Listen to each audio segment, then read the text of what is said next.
আসসালামু আলাইকুম। Next Bangla TV চ্যানেলে সবাইকে স্বাগতম।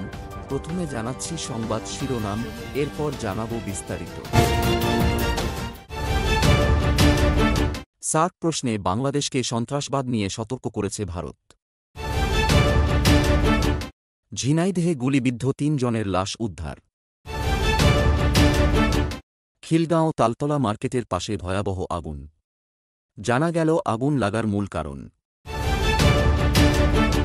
সার্ক প্রশ্নে বাংলাদেশকে সন্ত্রাসবাদ নিয়ে সতর্ক করেছে ভারত। দক্ষিণ এশীয় আঞ্চলিক সহযোগিতা সংস্থা সার্ক পুনরুজ্জীবন প্রশ্নে সন্ত্রাসবাদ বিষয়ে বাংলাদেশকে সতর্ক করেছে ভারত। গত সপ্তাহে ওমানের রাজধানী মাস্কাটে বাংলাদেশের পররাষ্ট্র উপদেষ্টা তৌহিদ হোসেন ও ভারতের পররাষ্ট্রমন্ত্রী এস জয়শঙ্করের বৈঠকে এই সতর্কবার্তা দেওয়া হয়েছে।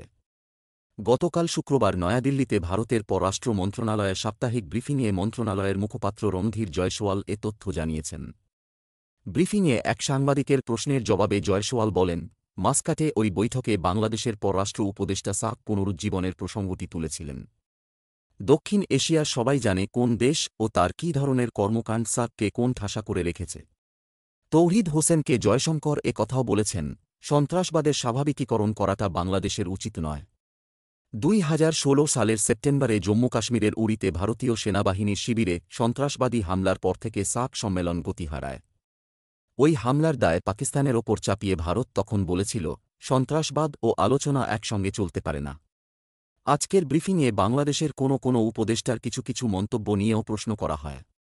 জবাবে রণধীর জয়সওয়াল বলেন, ভারত এসব মন্তব্য নজরে রেখেছে। ওই ধরনের মন্তব্য ও বাংলাদেশের সঙ্গে কাজকর্মে তার প্রভাব প্রতিক্রিয়ার বিষয়ও ভারতের গোচরে রয়েছে।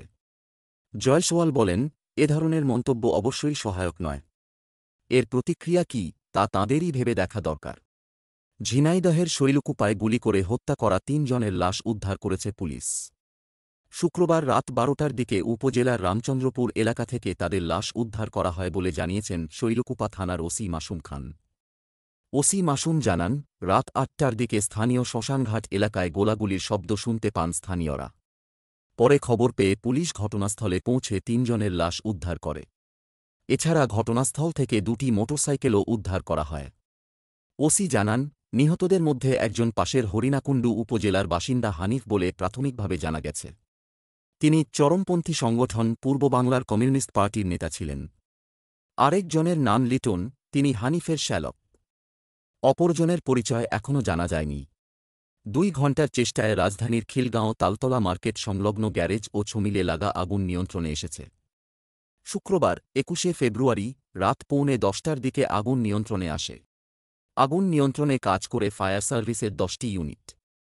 ফায়ার সার্ভিসের পরিচালক অপারেশন লেফটেন্যান্ট তাজুল ইসলাম চৌধুরী বলেন, আগুনে বেশ কয়েকটি গ্যারেজ ও সমিল পুড়ে গেছে।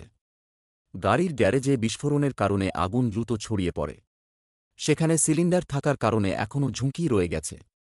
অতিরিক্ত মানুষের কারণে ঠিকমতো কাজ করা যায়নি। এ সময় ঘটনাস্থলটিকে নিরাপদ করতে অনেক সময় লাগবে বলেও জানান তিনি। এর আগে শুক্রবার রাত ৮টার দিকে এই অগ্নিকাণ্ডের ঘটনা ঘটে। আগুন নিয়ন্ত্রণে প্রথমে ২ ইউনিট কাজ করলেও পরবর্তীতে একে একে যোগ দেয় ফায়ার সার্ভিসের ১০টি ইউনিট। তবে উৎসুক জনতার ভিড়ের কারণে ফায়ার সার্ভিসকে আগুন নেভাতে বেগ পেতে হয়। স্থানীয়রা জানান, প্রথমে ছমিলের একটি কোণে আগুন লাগে। পরবর্তীতে একটি বিস্ফোরণ থেকে আগুন ছড়িয়ে পড়ে।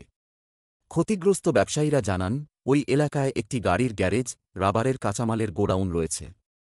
কিছু গাড়ি বের করা সম্ভব হলেও অনেক গাড়ি পুড়ে গেছে। ভেতরে অনেক সিলিন্ডার ছিল। আগুন লাগার মূল কারণ সিলিন্ডার বিস্ফোরণ বলে ধারণা করা হচ্ছে।